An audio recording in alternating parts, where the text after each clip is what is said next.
Queridos, quero te convidar agora também para a palavra de Deus. Tome comigo a Bíblia, abra no livro de Atos, Atos dos Apóstolos ou Atos do Espírito Santo na vida da sua igreja, capítulo de número 16, versículos 25, versículos 26. Tome comigo a palavra. Glória a Deus. Quero fazer com você trazer uma breve palavra dentro dessa última meia hora do Louvor e Palavra. Certamente o Senhor, Ele continuará falando com a tua vida. Diz-nos assim a palavra de Deus.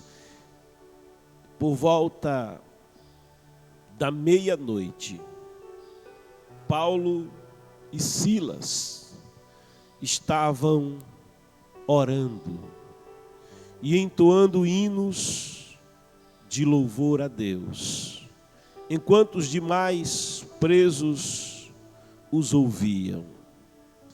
De repente, aconteceu um terremoto tão violento que os alicerces da prisão foram abalados.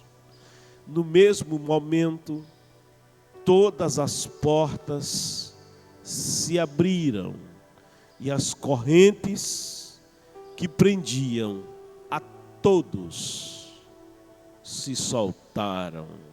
Aleluia. Queridos, o apóstolo Paulo, em sua segunda viagem missionária, ele chega à Macedônia, atraído pela influência, pela direção do Espírito Santo de Deus. E ali naquele território da Macedônia, o apóstolo Paulo, já em território europeu, ele chega até a cidade de Filipos, cidade que homenageava o pai de Alexandre o Grande, o rei Filipe. Essa cidade recebe a visita do apóstolo Paulo. Paulo, ao chegar em Filipos, era seu costume, quando chegava em um lugar, ir à sinagoga. E ali na sinagoga, sendo ele um discípulo de Gamaliel, sendo ele doutor da lei, sendo ele um homem de grande conhecimento acerca da Torá, acerca da Tanakh, ou seja, da lei, dos profetas, dos livros históricos, dos livros poéticos, dos escritos sagrados. Paulo sempre tinha a oportunidade de falar na sinagoga. Mas quando Paulo abria a boca, ele não testificava acerca dos rudimentos da lei, ele não testificava acerca das coisas do Antigo Testamento, mas ele falava dessas coisas com abordagem nova. Paulo falava dessas coisas com uma visão nova, a visão que ele havia tido quando, indo a Damasco perseguir a igreja, ele teve um encontro glorioso com o Senhor Jesus, quando uma luz brilhou. E Paulo, caindo da montaria, ofuscado por aquela luz, ouviu nitidamente a voz do Senhor que falava com ele, dizendo: Saulo, Saulo, por que me persegues? Que pergunta que o Senhor fez para ele: por que me persegues? E Saulo, sem conseguir enxergar, ofuscado por aquela luz, ele pergunta: quem és tu? Mas ele acrescenta: Senhor, porque ele já tinha entendido que aquela luz que brilhou e aquela voz que penetrava a sua alma, que penetrava o seu coração, aquela voz que impactava o seu corpo, aquela voz era divina. Então ele diz: quem és tu, Senhor? E a resposta vai fazer Paulo estremecer. A resposta vai sacudir o apóstolo Paulo, o futuro apóstolo Paulo. Agora, naquele momento, um perseguidor da igreja, um judaizante que perseguia a fé, que perseguia os do caminho, como assim era conhecida a igreja do Senhor naqueles dias. A resposta diz: eu sou. E quando a voz diz eu sou, ele já começa a estremecer, porque eu sou, ele já sabe quem fala com ele. Eu sou, aquilo era dito para ele em língua hebraica, é aquilo que Moisés ouviu da sarça. Eu sou. E quando ele escuta eu sou, ele estremece, porque durante toda a sua vida de estudante, eu faço uma conjectura, Paulo desejava, como estudante da lei, como estudante dos escritos, da tradição dos pais, ele tinha um desejo no coração de ouvir a voz de Deus, aquela voz que falava com Moisés da sarça, aquela voz que falava com Moisés de dentro da nuvem, e Moisés escutava a voz de Deus, que falava com ele face a face, como quem fala com seu amigo. Ele escuta, eu sou, e quando esse eu sou é dito, Paulo, ele sente o sonho dele se realizar, mas em seguida, a voz não para por aí, porque para Moisés foi dito apenas eu sou, mas Jesus é quem está falando agora. Jesus é quem fala numa revelação completa, não é apenas a revelação do Antigo Testamento, mas é a revelação completa. Eu sou Yoshua, Yoshua, eu sou Jesus, a quem tu persegues. Aleluia. Aquilo muda a história de Paulo, e Paulo vai se tornar um discípulo de Jesus, um missionário da igreja. E é esse Paulo de quem Jesus tinha dito: vai ser para mim um vaso precioso na minha mão, que está chegando na cidade de Filipos, uma cidade que, segundo a cultura da época, adorava o imperador, adorava os deuses, as falsas divindades gregas, demônios que influenciavam aquela sociedade, que oprimiam aquela sociedade na forma de uma mitologia que dizia que eles eram deuses, mas eram deuses falsos, eram deuses que cometiam pecado, eram deuses que cometiam atrocidades com aquelas pessoas, porque os demônios, eles oprimem, os demônios, eles asfixiam, e aquela sociedade era uma sociedade oprimida pelas trevas, oprimidas pelos espíritos, que aquele povo adorava, a deusa Artemis. Aquele povo era oprimido pelas falsas divindades da Grécia. E Paulo, ao chegar naquela cidade, ao caminhar naquela cidade, não tendo uma sinagoga, ele vai à beira do rio, no dia do sábado, dia em que o povo de Deus se congregava nas sinagogas. Mas em Filipos não tinha uma sinagoga, porque para haver uma sinagoga em uma cidade, era necessário que pelo menos houvessem 10 homens judeus do sexo masculino. 10 mulheres não fundavam a sinagoga, mas precisavam 10 varões. E ali, não tendo 10 varões, Paulo então se dirige para fora da cidade, à margem do rio, conjecturando ele, já que aqui não tem sinagoga, então é possível que o povo do Senhor, aqueles que são da fé judaica, estão se reunindo, quem sabe, lá à margem do rio que banhava aquela região. E Paulo, ele se dirige ali, e ali Lídia e outras pessoas vão ouvir a pregação de Paulo. Que privilégio que eles estavam tendo ali naquele dia. Por quê? Porque quem estava ali era um aluno de Gamaliel, muito respeitado. Quem falava com eles era um doutor da lei. Mas aquela mensagem que Paulo trazia, ela ia além dos rudimentos da lei. Aquela mensagem que Paulo trazia apontava a Jesus Cristo, o autor e o consumador da nossa fé. Apontava a Jesus Cristo, o Cordeiro de Deus, que tira o pecado do mundo. Apontava a Jesus Cristo, o sacrifício perfeito. Apontava faltava Jesus Cristo, aquele que pegou a escrita da dívida que era contra nós, porque pela lei ninguém poderia ser salvo.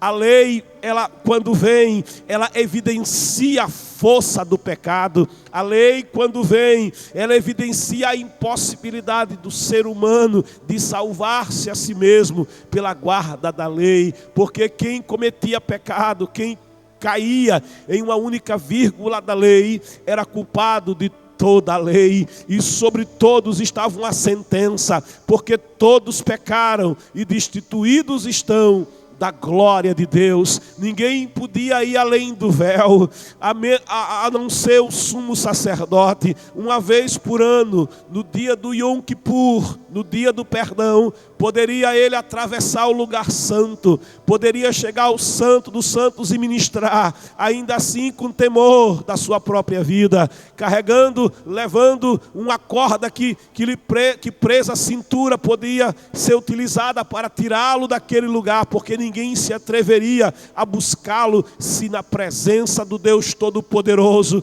se na presença do Deus Santíssimo ele viesse a morrer. Mas ele entrava ali, tendo oferecido sacrifício por ele mesmo, sacrifício pelo povo, levando o sangue que ele iria aspergir diante do propiciatório da Arca da Aliança, para que Deus fosse favorável ao povo, para que Deus estivesse olhando para o povo, vendo do povo o pecado, mas sobre o povo o sacrifício do cordeiro que havia sido imolado. Mas aquele sacrifício que era feito segundo a lei não podia purificar pecados, apenas cobria cerimonialmente. Mas Paulo agora apresenta aquele que pode purificar de todo o pecado, aquele que veio buscar, aquele que veio salvar o que se havia perdido. Paulo apresentava aquele que é a porta. Quem entrasse por essa porta entraria e encontraria salvação, entraria e iria além do véu pelo novo e vivo caminho que Jesus Cristo estabeleceu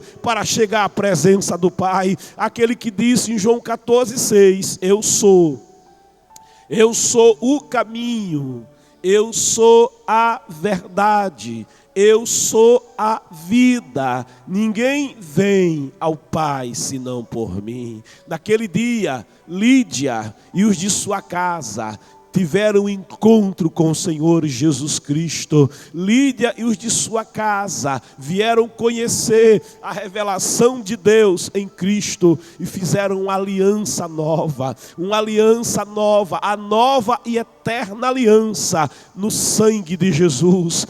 E ali foram batizados por Paulo e começou a história da igreja de Filipos, que mais tarde Paulo irá escrever uma carta àquela igreja, a carta aos Filipenses, que consta do Novo Testamento. Mas Paulo, permanecendo ali poucos dias naquela cidade, indo outra vez ao lugar da adoração, ao lugar da oração, é dito que uma moça que era escrava, uma moça que não tinha liberdade, mas antes ela pertencia, ela era propriedade de dois homens que exploravam aquela moça, que era possuída por um apiton, um espírito de serpente, um espírito de cobra, um espírito que a possuía. E esse espírito, ele fazia adivinhações, ele fazia cartomancia. As pessoas procuravam aquela moça para pedir orientação. E aquele espírito, através daquela moça, ele fazia previsões para as pessoas que pagavam por aquela consulta. Aquele espírito, ele influenciava aquela sociedade de Filipos através daquela moça muito conhecida. Então aquela moça, ao perceber, ao ver passar Paulo, ao ver passar Silas, ao ver passar Lucas que o acompanhava, ao ver passar Timóteo, ao observar aquela comitiva do apóstolo Paulo indo ao lugar da oração, aquela moça começa a ir após Paulo, e o espírito imundo, ele falava através daquela moça, dizendo: esses homens que vos anunciam a salvação, eles são servos do Deus Altíssimo. Veja, aquilo que era dito por aquela moça não era mentira, aquilo que aquela moça dizia não era uma inverdade, bem ao contrário. O versículo 17 diz: seguindo a Paulo e a nós, é Lucas que está narrando, seguindo a Paulo e a nós, vinha essa moça gritando diante de todos, ela gritava isso, e ela dizia: estes homens são servos do Deus Altíssimo, reconhecendo que há um Deus Altíssimo, um Deus superior a todos, servos do Deus Altíssimo. E ela diz: e vos anunciam o caminho da salvação. Sabe, ela passou a fazer isso por muitos dias. As trevas, veja, haviam percebido que ali, naquele lugar de trevas, tinha chegado a luz, e sorrateiramente as trevas procuravam se infiltrar naquela igreja que nascia. As trevas procuravam se infiltrar. Quando aquele espírito imundo falava essas coisas, não era diferente daquilo que eles falavam quando Jesus, apresentando-se diante de possessos, os possessos diziam: tu és o Filho de Deus, e Jesus os expulsava. Aquele espírito com E minúsculo, aquele espírito imundo que estava naquela moça, ele procurava de certa forma dizer àquela sociedade que religião é tudo a mesma coisa, que todo caminho levava a Deus, que se falasse de Deus estava bom. Alguém pensa assim: olha, se falar de Deus, então está tudo certo. Ali fala de Deus, então está bom. Mas olha, a palavra nos afirma: há caminhos que ao homem parecem as melhores coisas da vida, mas o final deles é caminho de morte. Jesus, ele não disse que haviam muitos caminhos para o Pai, mas ele disse: eu sou o caminho, a verdade, a vida. Ninguém vem ao Pai senão por mim. Sabe, aquele espírito imundo quer confundir a mente da população de Filipos, aquele espírito imundo, ele quer tentar com aquilo, ressaltar a religião e acolher de certa forma Paulo que está chegando ali, e referenciar Paulo, para que aquelas pessoas entendessem: olha, vocês podem adorar as falsas divindades, vocês podem praticar idolatria, e escutem a mensagem que ele tem para anunciar para vocês, porque é tudo igual, é tudo a mesma coisa. Mas o apóstolo Paulo,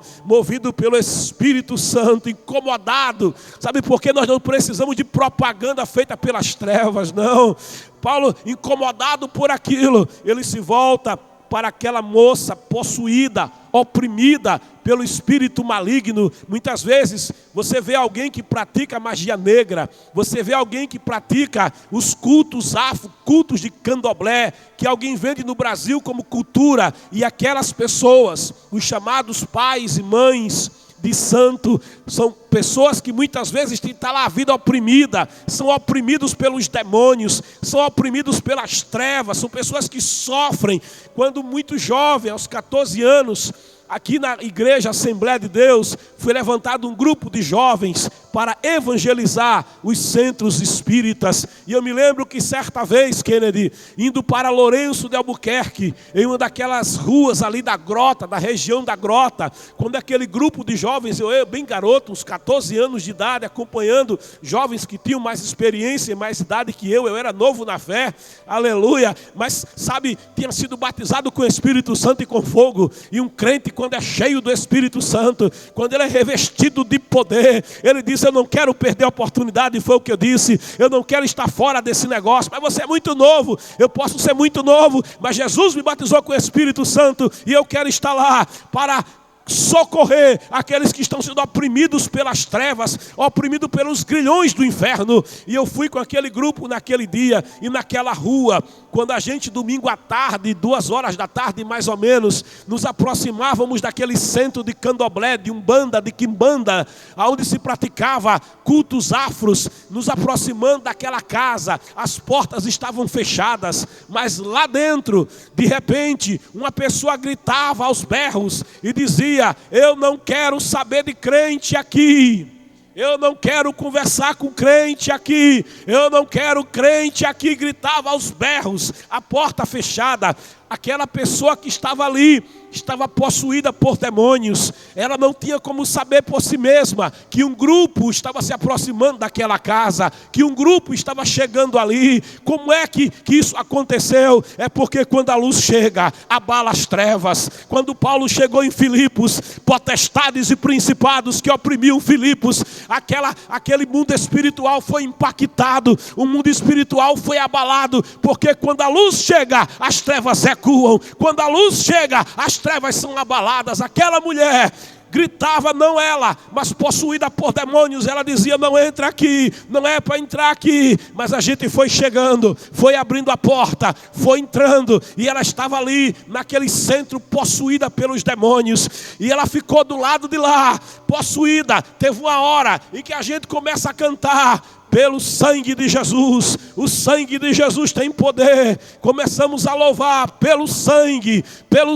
sim, somos lavados no sangue. E falando aquele hino que falava do sangue, aí aquele demônio ficou ainda mais preocupado, ficou ainda mais possessa, e ela fez carreira de lá para cá, para enfrentar aquele grupo de jovens que estava ali. Mas quando ela começou a fazer carreira, para impactar na gente, havia uma parede, como uma parede invisível. Ela tentava, mas tinha uma parede que impedia que chegasse até a gente. E ali, estendendo a mão sobre a vida dela, foi declarado, sai demônio, sai em nome de Jesus. Oh, aleluia. Os demônios se retiraram. Havia uma outra com ela. Os demônios também se retiraram da outra. E elas ficaram agora cônscias, a sua consciência voltou, e então correram para um quarto. Aí as moças que estavam com a gente foram até o quarto, e elas estavam ali chorando, elas estavam em prantos, e foi dito para aquelas mulheres, aceitem Jesus como Salvador e Senhor. E elas foram narrar a vida miserável que elas viviam, como eram oprimidas por aqueles demônios, como eram oprimidas, elas eram cavalos realmente de Satanás, a quem Satanás oprimia, e as pessoas daquela comunidade procuravam aquele lugar para fazer trabalhos de magia negra, de umbanda, de quimbanda, e eram também pessoas que eram oprimidas, queridos. A cidade de Filipos era oprimida, mas a luz havia chegado em Filipos, a luz tinha chegado em Filipos, e aonde a luz chega, as trevas batem em retirada. Quando Paulo diz àquela moça, sai, não a ela, mas ao espírito imundo que estava nela, a Piton que habitava o seu coração e oprimia a sua alma, sai, o demônio bate em retirada, o demônio saiu dela. Paulo diz, ordeno, versículo 18, a ti, em nome de Jesus Cristo, retira-te dela. E ele, naquele mesmo instante, saiu. Oh, aleluia. Sabe o que aconteceu? De repente aquela moça que era oprimida sentiu paz. De repente aquela moça que era possessa de demônios sentiu alívio. Oh, glória. Oh, sentiu liberdade. Alegria, o gozo na alma enchia o seu coração agora. Porque ela antes só conhecia as trevas, mas agora ela foi alcançada pela luz. E conhecereis a verdade, e a verdade vai libertar. Os seus donos, ela era escrava, agora pegam ela e diziam, vem cá, você precisa adivinhar para dar dinheiro para a gente. Você precisa fazer cartomancia, atender as pessoas. Mas aquela moça liberta, ela dizia, eu não entendo mais nada disso, eu não sei mais nada disso, eu não consigo saber mais nada da vida dos outros, eu só sei agora que eu estou feliz, eu só sei agora que a minha vida foi mudada. Mas como foi isso? É que eu comecei a andar atrás de uns homens, levado, empurrada pelo espírito imundo que falava através da minha boca, falando daqueles hebreus que chegaram aqui em Filipos, e o espírito imundo falava na minha boca, dizendo, esses homens são servos do Deus Altíssimo. Ela entendia, ela dizia, o Espírito dizia que havia um Deus sobre todos os deuses, um Deus que domina sobre todos os demônios, aquele que é maior, aquele que é Senhor verdadeiramente. E ela dizia, e eles ensinam para vocês o caminho da salvação. De repente, aquele que era entre eles o mais velho, voltou-se para mim e disse, em nome de Jesus, sai dela. E aquela opressão que estava sobre a minha vida, de repente saiu. Eu voltei ao meu juízo perfeito, e eu senti paz, eu senti alegria, eu senti gozo na alma. Tem uma coisa que mudou aqui dentro de mim. Oh, aleluia! E aqueles homens ficaram preocupados, porque é dito que a esperança do seu lucro estava perdida. A esperança de explorar aquela jovem não era mais possível. E o que é que eles foram fazer? Aleluia! Eles foram tentar aprisionar Paulo, aprisionar aqueles que estavam com Paulo. Aleluia! Sabe por quê? Porque existe, queridos, uma guerra espiritual. As trevas se opõem à luz, a luz se opõe às trevas. Querido, querida, em nós existe uma batalha. Em nós há uma batalha também. A Bíblia declara que a carne não é o corpo. Carne não é os seus dedos. Ame o seu corpo, porque o seu corpo é templo de habitação do Espírito Santo. Glória, quando você está em aliança com Deus. Ame o seu corpo, glória, cuide dele, aleluia. Faça o melhor pelo seu corpo, amém? Porque foi Deus que te deu a vida, foi Deus que te deu o corpo. Tudo que é bom vem de Deus. Glória a Jesus, sabe? Glória a Deus. Então, não é o corpo, mas a carne, a natureza caída, a natureza pecaminosa. Essa natureza pecaminosa, ela se opõe ao que é bom. A Bíblia diz que Deus viu lá no Gênesis que toda a imaginação do homem após a queda era má. Toda a intenção do coração do homem era mal. A palavra diz, todos pecaram, todos caíram e destituídos estão da glória de Deus. Essa natureza caída, ela se opõe ao Espírito de Deus. Ela milita contra o Espírito. Ela milita contra o Espírito, e o Espírito milita contra essa natureza. Uma luta, uma batalha em você. Você não é só corpo, você não é só alma. A alma é o lugar onde está o teu pensamento. A alma é onde está a tua inteligência. A alma fala das tuas emoções, mas você não é só corpo, você não é só inteligência, você não é só emoção. Quando Deus te fez, Ele disse, façamos o homem conforme a nossa imagem e semelhança. Glória. E Deus soprou, aleluia, o seu Espírito. Há algo de Deus dentro de mim, há algo de Deus dentro de você. O que é? Chama-se Espírito. É uma parte que Deus deu para mim, para você. E esse Espírito que está em mim, esse Espírito que está em você, ele veio de Deus. Ele tem necessidade de comunhão com Deus. Ele tem sede de Deus. É por isso que em qualquer sociedade que você estude, se você voltar no tempo, estudar as sociedades mais antigas, se você for nos lugares mais isolados da história, você vai encontrar ali uma sociedade que tem sede de Deus. E isso é inexplicável. O materialismo histórico não explica. Porque é que o homem tem sede de Deus. O homem nunca ouviu falar de Deus, mas ele imagina que é um ser superior. Oh, glória! Sabe por quê? Porque há um Espírito em você. Como diz o Salmo 42, assim como a corça suspira, deseja, anseia as correntes das águas, por ti, ó Deus, suspira a minha alma tem sede, aleluia, sede, mas é sede de Deus, de comunhão com Deus. O salmista, em pecado, ele diz, Senhor, volta a acender a lâmpada do meu espírito. O homem, quando está separado de Deus, o espírito está como que morto, porque o que dá vida ao espírito do homem é a comunhão com o Espírito de Deus. É por isso que o pecador tem um vazio lá dentro. Aí ele põe cachaça, e a cachaça, Kennedy, não consegue preencher o vazio. Ele coloca droga, a droga não preenche o vazio. Ele coloca sexo, o sexo não preenche o vazio. Ele vai colocando as coisas deste mundo. Ele diz, se eu tiver dinheiro, preenche. Se eu tiver fama, preenche. E ele vai descobrindo que nada preenche, porque o vazio que está dentro do homem é tão grande, é tão imenso, que apenas o Espírito de Deus pode preencher. Aleluia. A pessoa que está em trevas, os demônios vão ocupando a alma, vão ocupando o coração. Mas quando tem um encontro com Jesus, quando alguém tem um encontro com o Senhor, as cadeias são quebradas, a opressão é quebrada. Aleluia. Quem vem a Cristo pode ter maldição sobre a vida, maldição sobre a família, demônios que geração após geração vão oprimir aquela família, famílias que são geração após geração levadas pelo caminho do pecado. Mas quando tem um encontro com Jesus, aleluia, esse ciclo vicioso espiritual é quebrado, porque Jesus veio para buscar, Jesus veio para salvar, Jesus veio para libertar a todos que estavam perdidos. Aleluia. Por isso ele convida: vinde a mim todos, os cansados, os sobrecarregados, os oprimidos, e eu vos aliviarei. Tomai sobre vós o meu jugo, aprendei de mim, que sou humilde e manso de coração, e encontrareis descanso para as vossas almas, porque o meu jugo é suave, o meu fardo é leve.